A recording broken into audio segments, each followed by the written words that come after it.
বিসিবির ভোটের আয়োজন থেকে সরে দাঁড়ালেন তামিম ইকবাল। সরকারের বিরুদ্ধে হস্তক্ষেপ ও পাতানো নির্বাচনের অভিযোগ, 15 ক্লাবের প্রার্থিতা প্রত্যাহার।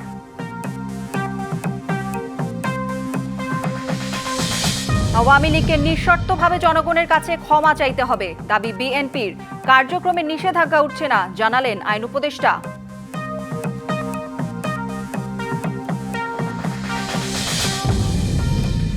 দুর্গোৎসবের মহানবমীতে মন্দির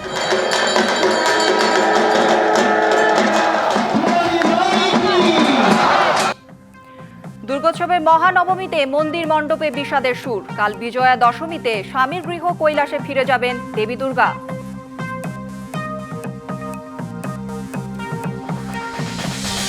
জলজটে ভোগান্তিতে রাজধানীবাসী। শক্তিশালী মেঘবলয়ের কারণে দেশের বেশিরভাগ জায়গায় বৃষ্টি ঝরবে আরও 3 দিন। 3 বন্দরে সতর্ক সংকেত।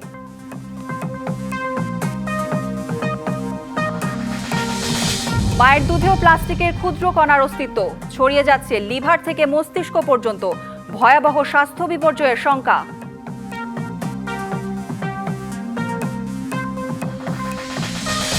এবং শেষ মুহূর্তেও ব্যয় সংক্রান্ত বিল পাশে ব্যর্থ। অচলাবস্থায় যুক্তরাষ্ট্রের সরকার। গণছাঁটাই হবে হাজারো কর্মী, ট্রাম্পের হুমকি।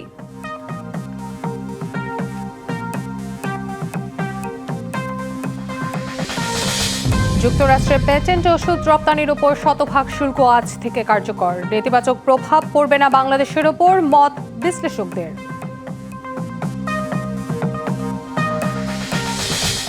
সিডনিতে অস্ট্রেলিয়া বাংলাদেশ বিজনেস এক্সপোর উদ্বোধন। বিনিয়োগের নতুন সম্ভাবনা, বাজার ধরতে ফ্যাশনেবল পণ্য রপ্তানির তাগিদ।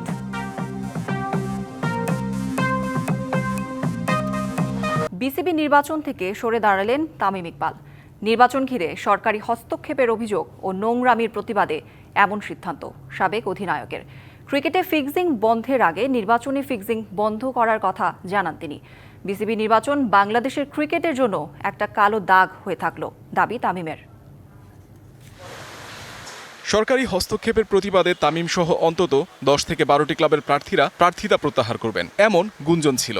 অবশেষে সেটাই সত্যি হলো। তামিম সহ বিএনপি পন্থী পুরো প্যানেল নির্বাচন বর্জন করেছে।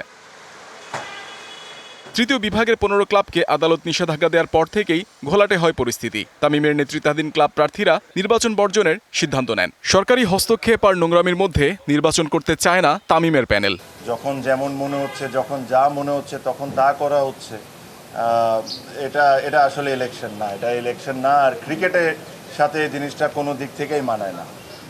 এখানে ধরেন বিভিন্ন ধরনের বিভিন্ন সময় অনেক ধরনের কথা বলা হয়েছে, but end of the day আমার কাছে মনে হয় যে এই নোংরামির সাথে আমরা কোনো দিক থেকে কোনোভাবে পাট রাখতে পারবো না। তামিম ছাড়াও ক্লাব ক্যাটাগরি থেকে মনোনয়ন প্রত্যাহার করেন 15 জন, যেখানে নাম আছে ফাহিম সিনহা, ইসরাফিল খসরু, রফিকুল ইসলাম বাবু, বোরহানুল হোসেন পাপ্পু, মাসুদুজ্জামান, আসিফ রাব্বানী, মির্জা ইয়াসির আব্বাস, সাব্বির আহমেদ, রুবেলের মতো হেভিওয়েট প্রার্থীরা। ক্যাটাগরি 1 থেকে মীর হেলাল ও তৌহিদ তারেক আর ক্যাটাগরি 3 থেকে সিরাজউদ্দিন আলমগীর প্রার্থিতা প্রত্যাহার করেন। কারা কারা উইথড্র করেছেন তাদের নামগুলো আপনারা দেখলেই বুঝতে পারবেন যে তারা সবাই তাদের জায়গা থেকে হেভিওয়েট। তাদের ভোট ব্যাংকও ইজ ভেরি স্ট্রং। অলমোস্ট 50% আপনার উইথড্র করে নিয়েছে। পাতানো খেলায় অংশ নিতে চান না বলেই বিসিবি নির্বাচন থেকে সরে দাঁড়ানোর সিদ্ধান্ত তামিমের। এমন পরিস্থিতিতে ক্রিকেটের হার দেখছেন সাবেক অধিনায়ক। ক্রিকেটের ফিক্সিং এর আগে ভোটের ফিক্সিং বন্ধ করার দাবি তামিমের। যারা বোর্ডে আছেন তারা যদি এভাবে করে ইলেকশন করতে চান করতে পারেন, জিততেও পারেন, বাট আজকে ক্রিকেট 100% হেরে গেছে, এটা নিয়ে কোনো সন্দেহ নাই। আপনারা বলেন বড় গলায় যে বাংলাদেশে ফিক্সিং বন্ধ করা লাগবে, আগে ইলেকশনের ফিক্সিং বন্ধ করেন, পরে ক্রিকেটের ফিক্সিং বন্ধ করার চিন্তাটা করি। তামিমের প্যানেল সরে দাঁড়ানোয় বিসিবি নির্বাচনে আমিনুল ইসলাম বুলবুলের প্যানেলের জয় সময়ের ব্যাপার মাত্র। 6 অক্টোবর 25 পরিচালক নির্বাচনের পর তাদের মধ্য থেকেই বেছে নেওয়া হবে নতুন বিসিবি সভাপতি। Muhammad Nazim, DBC news, Dhaka. তামিম ইকবাল সহ 15 জন প্রার্থিতা প্রত্যাহার করেছেন বিসিবি নির্বাচন থেকে। এ বিষয়ে সবশেষ তথ্য জানাতে মিরপুর বিসিবি কার্যালয় থেকে যোগ দিচ্ছেন সহকর্মী তাসওয়ার নাফি। নাফি, তামিম ছাড়া প্রার্থিতা প্রত্যাহারের বিষয়ে বাকিরা কি বলছেন, বিস্তারিত জানাবেন।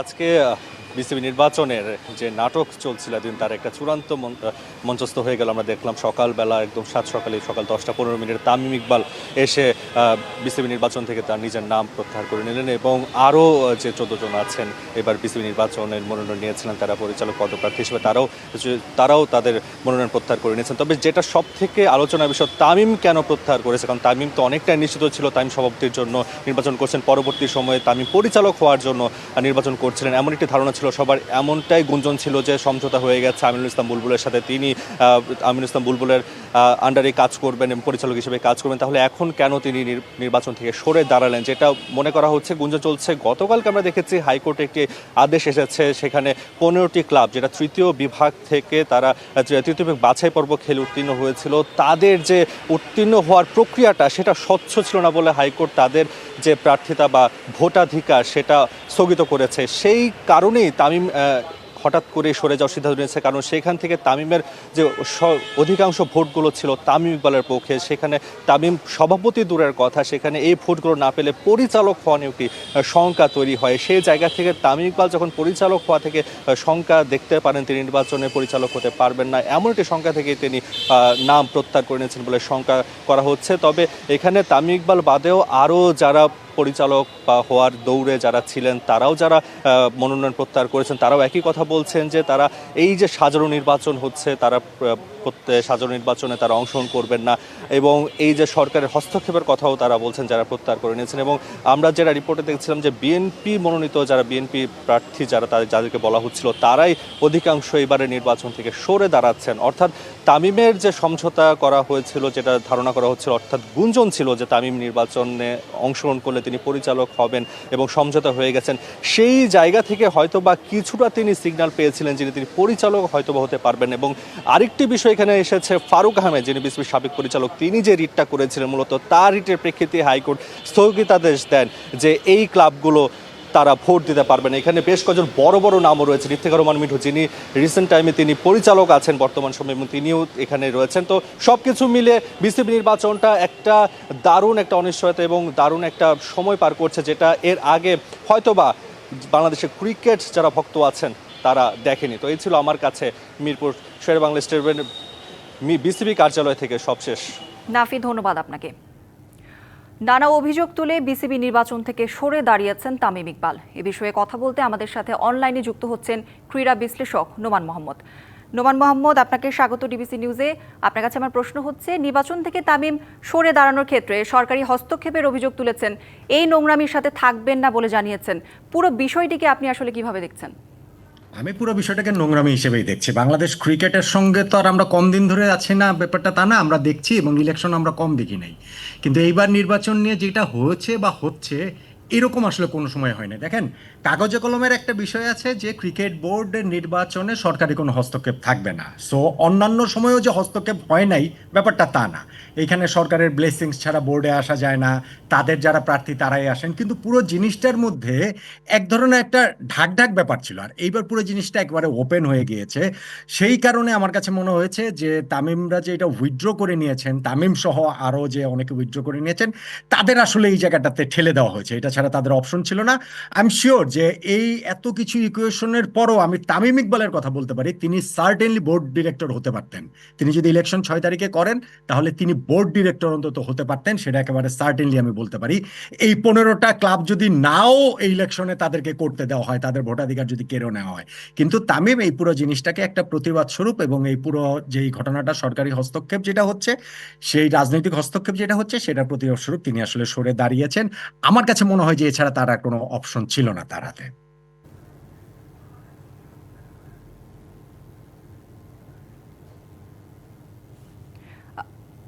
তামিম এই বিষয়ে আসলে কি করতে পারে বলে আপনি মনে করছেন? না, এখন তো আর আপাতত কিছু করার নেই, কেননা তামিম তো আসলে ঘোষণা দিয়ে দিয়েছেন আজকে তো মনোনয়নপত্র তুলে নেওয়ার লাস্ট ডেট। কিন্তু তামিমের সঙ্গে প্রেস কনফারেন্সে করেছেন রফিকুল ইসলাম বাবু ভাই যখন প্রেস কনফারেন্সে পরে কথা বলছিলেন, তিনি একটা কথা বলছেন যে তার কথার টোনটা এরকম মনে হয়েছে যে এখনো সরকার চাইলে বা যারা এই খেলাটা খেলছে তারা যদি চায় তাহলে তাদের ইলেকশনে আসার পরটা একেবারে রুদ্ধ হয়ে যায়। ধরেন 6 তারিখের ইলেকশনে তারা আসতে পারবে না, কিন্তু যদি ইলেকশন পিছিয়ে যায়, যদি ধরেন আবার একটা সমঝোতার জায়গা যদি তৈরি হয়, তাহলে তাদের পক্ষে হয়তো সেটা আসবে। আসলেও আসতে পারেন, কিন্তু এই মুহূর্তে দাঁড়িয়ে আমি চান্স আসলে খুব কম দেখছি। আমার প্রশ্নের যে জায়গায় সেটা হচ্ছে কি আসলে সমঝোতা হতে হবে কেন? যদি এখানে ইলেকশন করবে একটা পক্ষ, দুইটা পক্ষ, তিনটা পক্ষ, পাঁচটা পক্ষ, ইলেকশন হোক। এখানে সমঝোতার কথা বললে বিভিন্ন রকম চাপ প্রয়োগ করে একে কাউন্সিলর করা যাবে, ওকে করা যাবে না, এই ইলেকশনে থাকবে, ও থাকবে না, আমাদের এই 12টা ভোটের মধ্যে 3টা মানে 12টা ডিরেক্টরের মধ্যে আমাদের 3টা দিতে হবে, 9, 3, 10, 2, 11, 1, এই এত ইকুয়েশনে যাওয়ার দরকারটা কি? যদি এটা হয় যে ইলেকশন হবে, ফেয়ার ইলেকশন হবে, ফেয়ারলি এটা হচ্ছে কি কাউন্সিলররা হবে, এবং কাউন্সিলররা ফেয়ারলি যাকে ইলেক্টেড করবেন তিনি তারাই বা বোর্ডে আসবেন। সো এই পুরো জিনিসটা পর্দার আড়ালে যেইভাবে আসলে কলকাঠিটা নাড়া হচ্ছে, অন্যান্য সময়ও হয়, কিন্তু এইবার আর ঠিক পর্দার আড়ালটা নেই। এইবার আড়ালটা খুলে গিয়ে অনেক বেশি আসলে প্রকাশ্যে চলে এসেছে, এবং সেইটাতে এই ক্রিকেটের শেষ পর্যন্ত যে ক্রিকেটের জন্য এটা কোনো ভালো কিছু হলো বলে আমার কাছে মনে হয় না। তামিমের একটা কথা আমার খুব ভালো লেগেছে, তিনি যেটা বলেছেন যে এইভাবে ইলেকশন করে তারা হয়তো জিতে যাবেন, কিন্তু নোমান বাংলাদেশের মোহাম্মদ, আপনার কাছে আমার আরেকটা প্রশ্ন হচ্ছে যে তামিমের ভোট ব্যাংক কমে গেছে কিনা এবং পরিচালক হতে পারবেন কিনা, এই বিষয়ে সংশয় থেকে তার এমন সিদ্ধান্ত কিনা জানাবেন।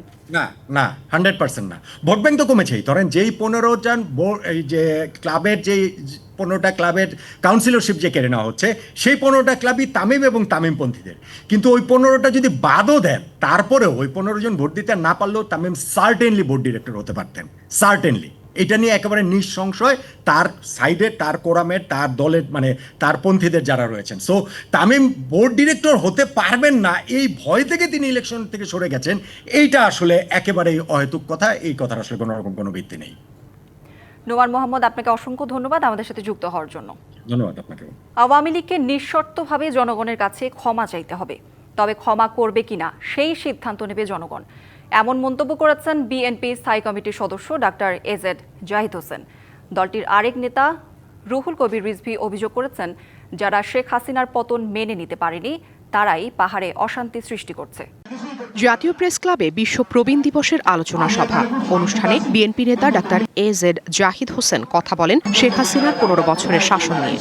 আজকে যদি আমরা 71 নিয়ে এত কথা বলি, তাহলে এই 24-এ গত 15 বছর দেশের ভোটাধিকার চুরি, দিনের ভোট রাতে করেছে, তার জন্য তাদের অনুশোচনা হবে না, এটা তো হতে পারে না। কাজে দেন একটু মানে আপনার কি বলে যে আনকন্ডিশনালি জনগণের কাছে ক্ষমা চাইতে হবে। সম্প্রতি আওয়ামী লীগকে নিয়ে উপদেষ্টার বক্তব্য প্রশ্নবোধক চিহ্ন তৈরি করেছে বলেও মন্তব্য করেন জাহিদ হোসেন। বাংলাদেশের মিডিয়ায় আমরা দেখেছি যে আওয়ামী লীগকে নিষিদ্ধ করা হয়েছে, যদিও এ ব্যাপারে বাংলাদেশ জাতীয়তাবাদী দল বলেছিল যে নিষিদ্ধের বিষয়টা কাকে গ্রহণ করবে বা করবে না এটা জনগণের বিষয়। এটা কোনো অবস্থাতেই আইন আদালত অথবা সরকারি সিদ্ধান্তে যে করার যে প্রক্রিয়া, এটার সাথে বিএনপি কিন্তু সবসময় দ্বিমত পোষণ করেছে। অন্য এক অনুষ্ঠানে দলের আরেক নেতা রুহুল কবির রিজভী বলেছেন, যারা শেখ হাসিনার পতন মেনে নিতে পারেনি তারাই পাহাড়ে বিভিন্ন ধরনের অশান্তি সৃষ্টি করছে। অন্তর্বর্তীকালীন সরকারের মেয়াদ কতটুকু হবে কি হবে এটা তো নয়, যত তাড়াতাড়ি সম্ভব আপনি নির্বাচন দেবেন, এটা মানুষ চায় এবং আপনার প্রতি সেই আস্থা রেখেছে। কিন্তু এখন এই যে কথাটা আপনি বললেন, এটা এর আগে আপনি যখন ফেব্রুয়ারিতে নির্বাচন হবে কি হবে না যে অনিশ্চয়তা ছিল, আপনার এই কথার মধ্যে দিয়ে আরেকটি অনিশ্চয়তা তৈরি হলো যে তাহলে আপনার মনের মধ্যে কি কাজ করছে। রাজনৈতিক স্বার্থে ধর্মীয় উৎসবকে বিভাজনের দিকে ঠেলে দেওয়ার এখনো চেষ্টা করা হচ্ছে বলেও উল্লেখ করেন রুহুল কবির রিজভী। Afrin Anwar, DBC news, Dhaka. দুর্গোৎসবের মহানবমী আজ বাজছে বিদায়ের সুর। রাজধানীর ঢাকেশ্বরী পূজা মণ্ডপ থেকে যুক্ত হচ্ছেন সহকর্মী সুলতানা স্বর্ণা। স্বর্ণা, শারদীয় দুর্গোৎসবের মহানবমীতে এখন কি আনুষ্ঠানিকতা চলছে জানাবেন? শারদ শুভেচ্ছা জানাচ্ছি আপনাকে এবং তার পাশাপাশি জানিয়ে রাখতে চাই, নবমীর আসলে যে পুজোগুলো থাকে সেটি কিন্তু সকাল থেকেই শুরু হয়েছিল এবং নবমীর যে মহানবমীর যে কল্পরম্ভ পুজো এবং বিহিত পুজো সেগুলো কিন্তু শেষ হয়ে গেছে বেলা 10টার মাঝেই, এবং তার পরপরই কিন্তু পুষ্পাঞ্জলি অর্পণের যে আনুষ্ঠানিকতা ছিল সেই আনুষ্ঠানিকতা কয়েক দফায় শেষ হয়েছে এই ঢাকেশ্বরী মন্দিরে। তবে আজ যেহেতু নবমী, মায়ের বিদায়ের সুর এবং মায়ের বিদায়ের সময় কিন্তু চলে এসেছে এবং নবমী তিথির পরই যেহেতু আগামীকাল কিছুক্ষণের মধ্যেই আসলে শুরু হয়ে যাবে দশমী তিথি, তাই কিন্তু মা চলে যাওয়ার সময় যেহেতু ঘনিয়ে আসছে, তাই মণ্ডপ আমরা কিন্তু প্রচুর পুণ্যার্থী ভিড় লক্ষ্য করতে পারছি এবং তারা মহামায়াকে দেখতে, দশভুজাকে দেখতে প্রাণ ভরে আসছেন, মায়ের পায়ে অঞ্জলি দিচ্ছেন। পুষ্পাঞ্জলির পর তারা কিন্তু সিদ্ধিদাত্রীর কাছে আগামী একটি বছর যেন যেন ভালো কাটে এবং তার পাশাপাশি দেশ এবং নিজের পরিবারের সিদ্ধি লাভের জন্য কিন্তু তারা প্রার্থনা করছেন, বিশেষ পুজো করছেন এবং প্রতি পুষ্পাঞ্জলির পরবর্তীতেই কিন্তু আমরা লক্ষ্য করতে পারছি এই ধরনের বিশেষ আহুতির। এবং তার সাথে জানিয়ে রাখতে চাই, নবমীর এই তিথিতেই কিন্তু মহিষাসুরকে চামুণ্ডা রূপে মহিষাসুরের সাথে যুদ্ধ হয়ে প্রায় জয় লাভ শুরু করেছিলেন দুর্গা মহিষাসুর মর্দিনী এবং তাই কিন্তু বলা হয় দুর্গার সেই রূপকে আসলে পূজিত করা হয় এই নবমী তিথিতে এবং তিনি অপরাজিতা, তিনি কিন্তু সকল শক্তির আধার। তাই সিদ্ধিদাত্রীর সকল রূপকে কিন্তু আজ অগ্নি দিয়ে পুজো করা হয় এবং তার মাধ্যমে কিন্তু সনাতন ধর্মাবলম্বীরা বিশ্বাস করেন যে এই অগ্নির মাধ্যমে সকল কিছু শুদ্ধ হয় এবং পরিশুদ্ধ একটি ধরা নিয়েই কিন্তু তারা সামনের দিনে এগিয়ে যেতে চান। আসলে আজ সারাদিনই কিন্তু আমরা যাদের সাথে কথা বলেছি সকাল থেকে, পুণ্যার্থীরা কিন্তু আমাদের সকলেই জানিয়েছেন যে আজ সারাদিন তারা বিভিন্ন মণ্ডপে মণ্ডপে ঘুরবেন এবং দেবী দর্শন করবেন। মা যেহেতু কাল চলে যাচ্ছেন, কিছুটা মন খারাপ থাকলেও মায়ের দর্শন করেই কিন্তু আজ দিনটি তারা পার করবেন। এই ছিল আসলে ঢাকেশ্বরী মন্দির থেকে আমার কাছে দশমীর আনুষ্ঠানিকতা নিয়ে সব শেষ। সন্ধ্যায় রয়েছে সন্ধি পূজা। স্বর্ণা, ধন্যবাদ আপনাকে। ফেব্রুয়ারিতে ত্রয়োদশ জাতীয় সংসদ নির্বাচন। সারা দেশ প্রস্তুত হচ্ছে একটি অবাধ, সুষ্ঠু ও গ্রহণযোগ্য নির্বাচনের জন্য। কি ভাবছেন সাধারণ মানুষ থেকে শুরু করে আগামীর জনপ্রতিনিধিরা? সে কথা জানাতে ডিবিসি নিউজের ইলেকশন এক্সপ্রেস ছুটে যাচ্ছে সব সংসদীয় আসনে। আজ সারাদিন আছে সংসদীয় আসন 31, গাইবান্ধা 3-এ। স্বাগত সিএসআরএম ডিবিসি ইলেকশন এক্সপ্রেসে। আজ সারাদিন রয়েছে 31, গাইবান্ধা 3 আসনে। এই মুহূর্তে আমাদের সঙ্গে উপস্থিত রয়েছেন জাসাসের কেন্দ্রীয় কমিটির যুগ্ম আহ্বায়ক অ্যাডভোকেট মোহাম্মদ ফরাদ হোসেন নিয়ন। তিনি এই আসন থেকে মনোনয়ন প্রত্যাশী। আমরা এখন তার কাছে জানতে চাইব তিনি কেন মনোনয়ন চাচ্ছেন। এই যে আপনি তো এই আসন থেকে মনোনয়ন চাচ্ছেন, কেন চাচ্ছেন? জনগণ কি ভাবছে আপনাকে নিয়ে? ধন্যবাদ ডিবিসি টেলিভিশনকে এবং তার সকল কলাকুশলীকে, এবং ধন্যবাদ জানাচ্ছি পলাশবাড়ী এবং সাদুল্লাপুরের আপামর জনসাধারণকে। আপনার এই প্রশ্নটাকে যদি আমি একটু ব্যাখ্যা করার চেষ্টা করি, একটু যদি ভাগ করে অ্যান্সার করার চেষ্টা করি, তাহলে এইভাবে বলতে চাই যে পলাশবাড়ী এবং সাদুল্লাপুরের জনগণ ঐতিহাসিকভাবেই রাজনৈতিক সচেতন এবং তারা জানেন যে একজন সংসদ সদস্যের কাজ কি আর একজন স্থানীয় সরকারের কাজ কি। ওনারা এটা খুব ভালো করে জানেন যে বাংলাদেশ সংবিধানের 16, 19 এবং আর্টিকেল 59 অনুযায়ী যে ব্যাখ্যাটা করা হয়েছে, এখানে উন্নয়নের যে কাজটির কথা বলা হয়েছে, এটি বলা হয়েছে স্থানীয় সরকারের দায়িত্বে দেওয়া হয়েছে এবং সংসদ সদস্যের দায়িত্ব দেওয়া হয়েছে আইন প্রণয়নের মাধ্যমে সুশাসন প্রতিষ্ঠা। এখন উন্নয়নের যে জায়গাটা, সেই জায়গাটা তারা করবেন এবং এই ক্ষেত্রে শহীদ রাষ্ট্রপতি জিয়াউর রহমান স্থানীয় সরকারকে একটা সুদৃঢ় রূপ দেওয়ার জন্য গ্রাম সরকার প্রতিষ্ঠা করেছিলেন এবং তার মাধ্যমে কিন্তু সমতা ভিত্তিক একটা উন্নয়নের ব্যবস্থা গ্রহণ করা হয়েছিল। কিন্তু এই উন্নয়নটা কে করবে? এই উন্নয়নটা করার জন্য যে আইনি কাঠামো দরকার, সেই আইনি কাঠামোটা প্রতিষ্ঠিত হবে জাতীয় সংসদে। এবং আমি মনে করি, আপনি যেটি বলছেন যে আপনি কেন মনোনয়ন প্রত্যাশা করছেন, আমি মনোনয়ন প্রত্যাশা করছি ব্যাপারটা এমন না। আমি ধানের শীষের মনোনয়ন প্রত্যাশা করছি। এই কারণে প্রত্যাশা করছি যে 1990 সালের স্বৈরাচার বিরোধী আন্দোলনে যখন রাজশাহীতে নিউ গভর্নমেন্ট ডিগ্রি কলেজে আমি একটি হল সংসদের পাঠাগার সম্পাদক ছিলাম, তখন থেকে আমি এই ছাত্র রাজনীতিতে অংশগ্রহণ করি। এরপর রাজশাহী বিশ্ববিদ্যালয়ে জাসাসের নেতৃত্ব দিয়েছি, এরপর পলাশবাড়িতে বিএনপি সহ বিভিন্ন অঙ্গ সংগঠনের নেতৃত্ব দিয়েছি। একটা প্রশ্ন, আপনি যদি এই এলাকা থেকে মনোনয়ন পাওয়ার পর নির্বাচিত হন, তখন জনগণের জন্য কি করবেন? জি, আমি সেই জায়গাটিতে আসতে চাচ্ছিলাম। ঠিক আছে, আপনি সংক্ষেপ করেছেন বিষয়টা। আমি যদি মনোনয়ন পাই, তাহলে আমি প্রথমে যেটি করব সেটি হচ্ছে অত্র এলাকার উন্নয়ন করার জন্য উন্নয়নটি হতে হবে সমতা ভিত্তিক। যেমন ঢাকার আশেপাশের যে উন্নয়ন, আমাদের এই অবহেলিত জায়গার যে উন্নয়ন, এটি কিন্তু সমান না, কিন্তু আমাদের সংবিধানে স্পষ্টভাবে সমতা ভিত্তিক উন্নয়নের কথা বলা হয়েছে।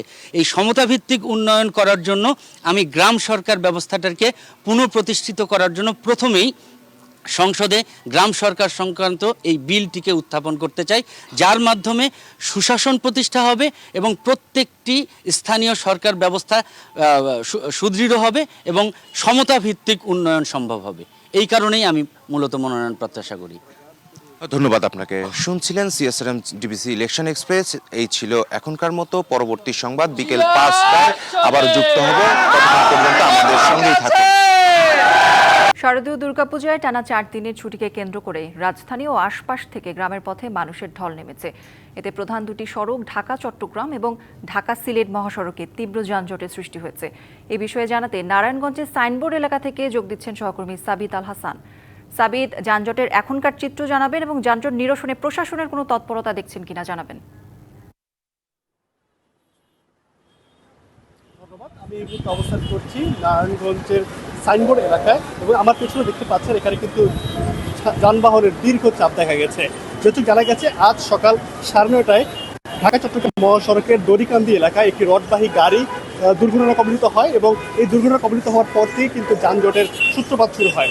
এর পরবর্তীতে আপনি জানেন ছুটির কারণে বিপুল পরিমাণ যাত্রীর চাপ এই মহাসড়কে বৃদ্ধি পেয়েছে। পাশাপাশি বৃষ্টির কারণে কিন্তু যানবাহনের গতি অনেকটাই স্রোত হয়ে গেছে। মহাসড়কের লাঙ্গলবন থেকে শুরু করে ঢাকার রাজধানী মাতোয়াল পর্যন্ত কিন্তু দীর্ঘ যানজট রয়েছে। পাশাপাশি ঢাকা সিলেট মহাসড়কের কাঁচপুর থেকে বরপা পর্যন্ত উভয় লেনে দীর্ঘ যানজট রয়েছে। পুলিশ সেটা জানিয়েছে যানজট নিরসনে তারা কাজ করছেন, তবে মহাসড়কে বিপুল পরিমাণ গাড়ির চাপ এবং যাত্রীদের চাপ থাকার কারণে কিন্তু তারা হিমশিম খাচ্ছেন। যতটুকু বলা হচ্ছে যে আগামী 1 ঘন্টার মধ্যে তারা মহাসড়কের পরিস্থিতি আগের থেকে উন্নত করতে পারবেন বলে আমাদেরকে বলা হয়েছে। এই ছিল ঢাকা চট্টগ্রাম মহাসড়কের নারায়ণগঞ্জ থেকে আমার কাছে সর্বশেষ তথ্য। সাবিত, ধন্যবাদ আপনাকে। উন্নত দেশে ওষুধ রপ্তানির মতো সক্ষমতা এখনও গড়ে ওঠেনি বাংলাদেশের। আর ঠিক এ কারণেই যুক্তরাষ্ট্রের বাজারে তৈরি পোশাক রপ্তানিতে বাংলাদেশের অবস্থান শক্তিশালী হলেও ওষুধ রপ্তানির বেলায় তা একেবারেই তলানিতে। যুক্তরাষ্ট্রে ওষুধের বাজার 23,000 কোটি ডলার হলেও সেখানে বাংলাদেশের রপ্তানি মাত্র 2 কোটি ডলারেরও কম।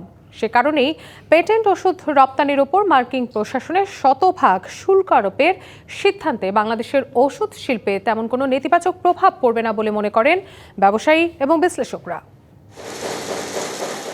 গেল কয়েক দশকে বাংলাদেশে গড়ে ওঠা ওষুধ শিল্প অভ্যন্তরীণ বাজারের চাহিদা মেটাতেই ব্যস্ত। এখন দেশের 98% ওষুধের যোগান আসে এসব কারখানা থেকে। অভ্যন্তরীণ বাজারে দেশের ওষুধ শিল্পের গল্পটা যতটা সফল ততটা নয় বিশ্ববাজারে রপ্তানির ক্ষেত্রে। বিশ্ববাজারে গেল অর্থবছরে বাংলাদেশ থেকে ওষুধ রপ্তানি হয়েছে 21 কোটি ডলারের। এর বেশিরভাগই যায় স্বল্পোন্নত দেশগুলোতে। গবেষকরা বলছেন অভ্যন্তরীণ বাজারের দিকে মনোযোগী থাকায় দেশীয় ওষুধ শিল্প বিশ্ববাজারে উন্নত দেশে যাওয়ার মতো সক্ষমতায় এখনও পিছিয়ে। 97-98% হচ্ছে আমাদের ডোমেস্টিক ম্যানুফ্যাকচারার যারা আছেন তারা কৃতিত্বের সঙ্গে এটা করতে পেরেছেন, যার ফলে আমাদের ওষুধের বাজারের দামও হয়তো তুলনামূলকভাবে অনেক কম। সেটা একটা দিক। কিন্তু বিদেশের মার্কেটে বিক্রি করতে হলে অধিক মাত্রায় সেখানে গ্রহণযোগ্যতার ব্যাপার আছে, একটা সেখানে কোয়ালিটির ব্যাপার আছে এবং অনেক সময় কান্ট্রি ইমেজ এই সঙ্গে কিন্তু লিঙ্কড আপ। উন্নত দেশে যদি আপনি এক্সপোর্ট করতে চান তাহলে সেই তাদের যে বিভিন্ন কমপ্লায়েন্স রিকোয়ারমেন্ট, স্ট্যান্ডার্ডস রিকোয়ারমেন্ট, সেগুলো অত্যন্ত করা। সেগুলোর যে কিছু কিছু অলরেডি সেই সব মার্কেটে যাচ্ছে না তা নয়, সেই ধরনের কমপ্লায়েন্স এনশিওর করেই যাচ্ছে, অল্প সংখ্যক হলেও। সেগুলোর জন্য তৈরি হওয়া, সেগুলোর জন্য সময় লাগে, বিনিয়োগ প্রয়োজন হয়, প্রস্তুতি প্রয়োজন হয়। যেহেতু বাংলাদেশ প্যাটেন্ট ওষুধ যুক্তরাষ্ট্রের বাজারে রপ্তানি করে না, তাতে করে ট্রাম্পের শতভাগ শুল্কের কোপানলে বাংলাদেশি ওষুধ শিল্প পড়ার সম্ভাবনা নেই বলে জানালেন ব্যবসায়ীরা। সামান্য $1 মিলিয়ন আমরা এখানে রপ্তানি করি। এর মধ্যে প্যাটেন্টেড এবং ব্র্যান্ডেড প্রোডাক্ট নাই বললেই চলে। নাই কারণ হলো কি, আমরা যে সমস্ত প্যাটেন্টেড প্রোডাক্ট এখানে বানানোর অনুমোদন পেয়েছি, এটা কিন্তু এলডিসি কান্ট্রি ছাড়া ফার্স্ট ওয়ার্ল্ড কান্ট্রি বা মিডল ইনকাম দেশের আমরা রপ্তানি করতে পারি না, তার মানে ওটা জিরো। তবে প্রতিবেশী ভারত ও চীন ট্রাম্পের শুল্কের কোপানলে পড়ায় বাংলাদেশের জন্য তা সুযোগ তৈরি হয়েছে। চায়না এবং ইন্ডিয়ার চেয়ে তুলনামূলকভাবে বাংলাদেশ এটা সুবিধাজনক জায়গায় আছে। সেটা সরকারের উদ্যোগে এবং বেসরকারি আমরা যারা উদ্যোক্তা আছি তারা তো চাবেই, কিন্তু এখানে গভর্নমেন্টের একটা বড় নেগোসিয়েশনের ব্যাপার আছে, যাতে আমরা তুলনামূলকভাবে ওই সমস্ত দুইটা দেশের চেয়ে আমরা যাতে এখানে ট্যারিফ ব্যারিয়ারটা আমাদের কম হয়। তবে সে সুযোগ কাজে লাগাতে চাইলে মার্কিন প্রতিষ্ঠানের সঙ্গে যৌথভাবে উৎপাদন কিভাবে বাড়ানো যায় তা খতিয়ে দেখার তাগিদ দিচ্ছেন উদ্যোক্তা ও বিশ্লেষকরা। মেহের মনি, ডিবিসি নিউজ, ঢাকা। ফ্যাশনেবল পোশাক তৈরি বাড়াতে পারলে অস্ট্রেলিয়ার বাজারে বাড়তে পারে বাংলাদেশের রপ্তানি হিস্সা। পাশাপাশি দেশটিতে বাংলাদেশিদের জন্য ভিসা জটিলতা কমানো গেলে দ্বিপাক্ষিক বাণিজ্যের দুয়ার আরও উন্মোচিত হবে।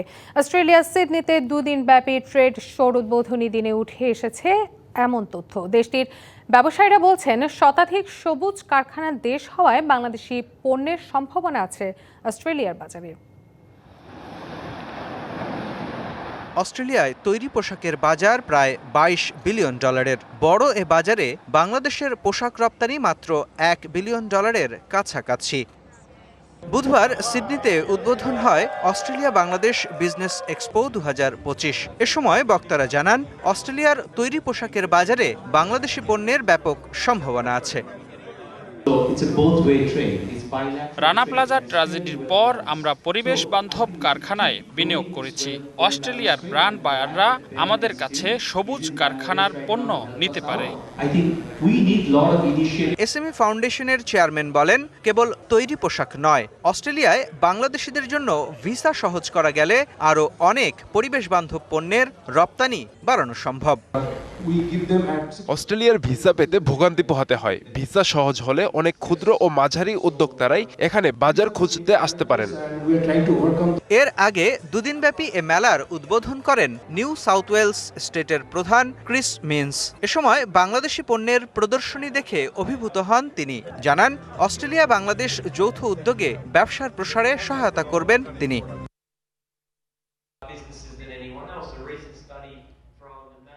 আমি পণ্যগুলো দেখলাম, এগুলো পরিবেশ বান্ধব ও দেখতেও চমৎকার। কেন্দ্রীয় সরকারকে বলবো কিভাবে এই দুটি দেশের যৌথ বিনিয়োগ বাড়ানো যায়। এ ধরনের ট্রেড শো 2 দেশের মধ্যে বাণিজ্য সম্প্রসারণে ভূমিকা রাখবে বলে মনে করেন আয়োজকরা। এ ধরনের আয়োজন উভয় দেশের বাণিজ্য সম্প্রসারণে ভূমিকা রাখবে। আমরা আগামীতে এ ধরনের আয়োজন আরও করতে চাই। সিডনিতে আয়োজিত এ ট্রেড শো শেষ হবে বৃহস্পতিবার। মুস্তফা মাহবুব, ডিবিসি নিউজ ডেস্ক। শারদীয় দুর্গাপূজা উপলক্ষে টানা 4 দিন ব্যাংক এবং পুঁজি বাজার বন্ধ থাকলেও সীমিত আকারে খোলা থাকছে কাস্টমস হাউসের আমদানি এবং রফতানি কার্যক্রম। নির্বাহী আদেশে আজ 1 অক্টোবর ছুটি থাকছে। 2 অক্টোবর থেকে বিজয়া দশমী উপলক্ষে আরেক দিনের ছুটি। এরপর 3 এবং 4 অক্টোবর যথাক্রমে শুক্র এবং শনিবার সাপ্তাহিক ছুটি। সব মিলিয়ে 4 দিন বন্ধ থাকবে ব্যাংক এবং পুঁজিবাজার সহ আর্থিক খাতের সব ধরনের কার্যক্রম। তবে এ বিষয়ে এটিএম, সিআরএম এবং মোবাইল ব্যাংকিং চালু থাকছে।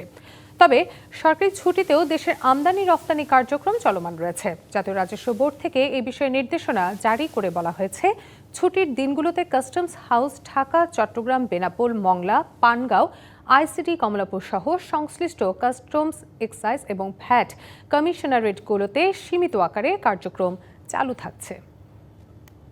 বিদেশি বিনিয়োগকারী এবং কর্মীর কাজের অনুমতির জন্য নিরাপত্তা ছাড়পত্রের আবেদন সম্পূর্ণ ডিজিটাল করেছে বিনিয়োগ উন্নয়ন কর্তৃপক্ষ বিডা। এক প্রেস বিজ্ঞপ্তিতে বিডা জানিয়েছে, কাজের অনুমতির জন্য বিদেশিদের যে অনুমতি নিতে হয় তা বিডার ওয়ান স্টপ সার্ভিস পোর্টালে অনলাইনে জমা দিতে হবে। এরপর তা যাচাই বাছাইয়ের পর 21 কার্যদিবসের মধ্যে কোনো আপত্তি না থাকলে ছাড়পত্র মঞ্জুর হয়েছে বলে গণ্য হবে। সেপ্টেম্বর মাসের 28 দিনে দেশের রেমিটেন্স এসেছে $246 কোটি, যা গত বছরের একই সময়ের তুলনায় 16% বেশি। গত বছরের সেপ্টেম্বর মাসে 28 দিনে রেমিটেন্স এসেছিল $213 কোটি। বাংলাদেশ ব্যাংকের তথ্য অনুযায়ী শুধু 28 সেপ্টেম্বর একদিনে এসেছে $12 কোটি। চলতি অর্থ বছরের প্রথম 3 মাস জুলাই, আগস্ট এবং সেপ্টেম্বরের 28 তারিখ পর্যন্ত রেমিটেন্স এসেছে $736 কোটি বেশি, যা গত বছরের একই সময়ের তুলনায় 17% বেশি। ব্লুমবার্গের তথ্য অনুযায়ী আন্তর্জাতিক বাজারে দাম কমেছে গমের। ব্রুসেল প্রতি গ্রাম বিক্রি হচ্ছে $506.26। বিশ্ববাজারে খানিকটা ঊর্ধ্বগতি দেখা গেছে ব্রান্ট ক্রুড অয়েলের। প্রতি ব্যারেল ব্রান্ট ক্রুড অয়েল বিক্রি হচ্ছে $66.43 দরে। এদিকে আন্তর্জাতিক বাজারে ঊর্ধ্বমুখী স্বর্ণের দাম প্রতি ট্রয় আউন্স বিক্রি হচ্ছে $3,870.98, আর প্রতি ট্রয় আউন্স রূপার দাম এখন $47.29। দারিদ্র্য বিমোচন এবং ক্ষুদ্র ঋণ কর্মসূচির প্রায় 58 লাখ টাকা আত্মসাৎ করে 2 বছরও বেশি সময় ধরে বহাল তবিয়তে আছেন কিশোরগঞ্জের ভৈরব পৌরসভার 2 নারী কর্মী। পৌরসভার কমিউনিটি কর্মী মুর্শিদা বেগম অ্যানি এবং সহকারী কর আদায়কারী শ্যামলী বেগম এর বিরুদ্ধে অপরাধের প্রমাণ মিললেও নেওয়া হয়নি কোনো আইনি পদক্ষেপ। এতে সরকারি অর্থ উদ্ধারে সৃষ্টি হয়েছে অনিশ্চয়তা, আর এজন্য কর্তৃপক্ষের উদাসীনতাকেই দায়ী করছেন পৌরবাসী।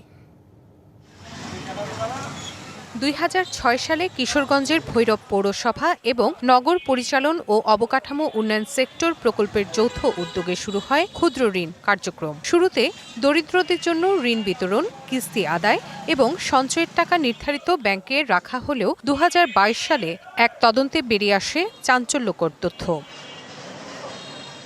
তদন্তে জানানো হয় 2016 থেকে 2019 সাল পর্যন্ত তৎকালীন মেয়র অ্যাডভোকেট ফখরুল আলম আক্কাস এবং পৌর সচিব দুলাল উদ্দিনের সময় 4 বছরে পৌরসভা দারিদ্র্য বিমোচন এবং ক্ষুদ্র ঋণ কর্মসূচির 72,86,259 টাকা আত্মসাৎ করেন কমিউনিটি কর্মী মুর্শিদা বেগম এনি এবং সহকারী কর আদায়কারী শ্যামলী বেগম, যার মধ্যে মুর্শিদা 49,93,179 টাকা 50 পয়সা আর শ্যামলী 22,93,079 টাকা 50 পয়সা আত্মসাৎ করেন।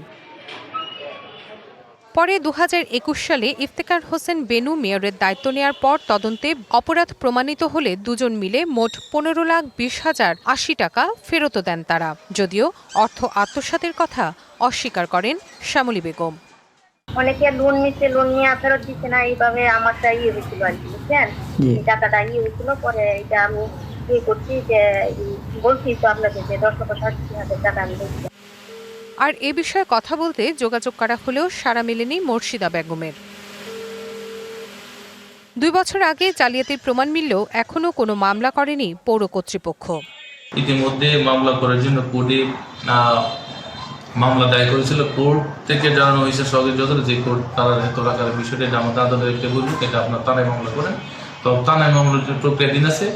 পৌরবাসী বলছেন, নিয়মিত নিরীক্ষা এবং তদারকি থাকলে কর্মীদের পক্ষে অর্থ আত্মসাৎ করা সহজ হতো না। Rifat Tasnova, DBC news. শাটডাউনের কবলে যুক্তরাষ্ট্রের কেন্দ্রীয় সরকার সিনেটে শেষ মুহূর্তের ভোটে বিফল অর্থায়ন বিল। এর ফলে বন্ধ হতে পারে সরকারি অনেক কার্যক্রমই। এদিকে বাজেট নিয়ে যুদ্ধের আগুনে ঘি ঢেলেছেন প্রেসিডেন্ট ট্রাম্প। বলেছেন, সরকারি কার্যক্রম বন্ধ হলে গণছাঁটাই হবে।